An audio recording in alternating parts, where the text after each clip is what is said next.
สวัสดีครับ FC ที่รักของเด็ดนามินทุกผู้คนวันนี้วันหนึ่งครับจะมาเสนอซองเป็นโซตั้งเชียงใหม่นะครับเจนรับชมรับฟังได้เลยครับ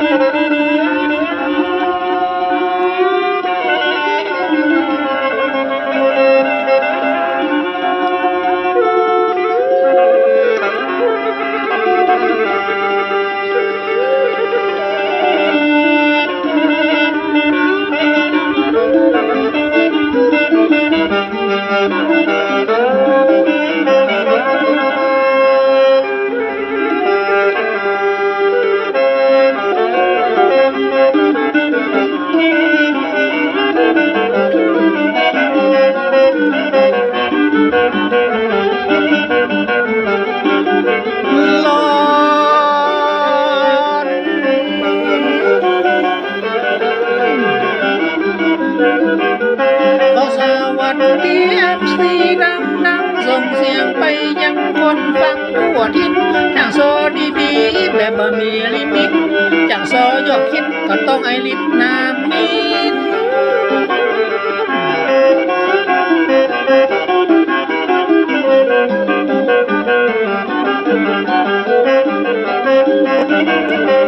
เจ้าเฮ้ยขอสวัสดีน้องพี่ดังส่งเสียงไปยังคนฟังทั่วทิศฟังจังโซดีแบบบ่มีลิมิตจังโซยอดคิดก็ต้องไอริสน้ำมินเอกลักษณ์พอยังไม่กำล้อพอเหมือนอย่างกบจำสินจำง่ายไอเป็นคนตีดินคนแทบหูหินอย่างเขียนตาป้าปอน้อง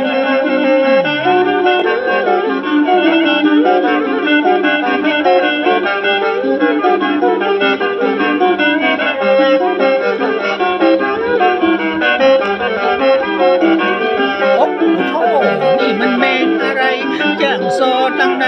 หุ่นยังไม่เสียพี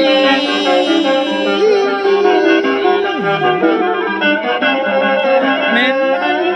มาเกิดถึงสมัยก่อนฟังแล้วพี่น้องพอใจอ่อนใจตังแหมน้อยเวนมันจะตันจะได้ใจกำกับตำราว่าไว้ตกตาเปิ้นก็เป็นพี่ไข่หัวตกตาตัวก็เป็นพี่ไข่ให้ปลาเย็นแต่ไปนั่งอยู่ปลายไม้กลางเท่าจะหุดอยู่หูดิ้ง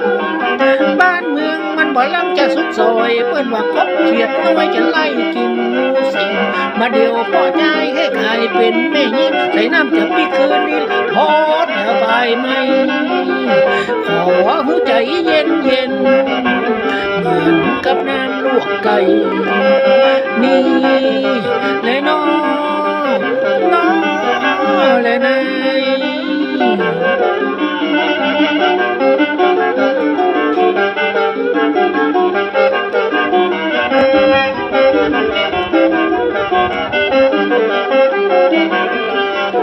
ยมอนมาโซวันนี้ก็ลายถ้อยลายพบคนฟังก็พอดมาเป็นเส้นเป็นสายคนก็นักสัตนาก็ลายตึงยิงตึงใจมันเหนือมันใจให้ก็เป็นศิลปินจะกลมใจยิงตึงเท่าตึงแก่นี่เลยน้อง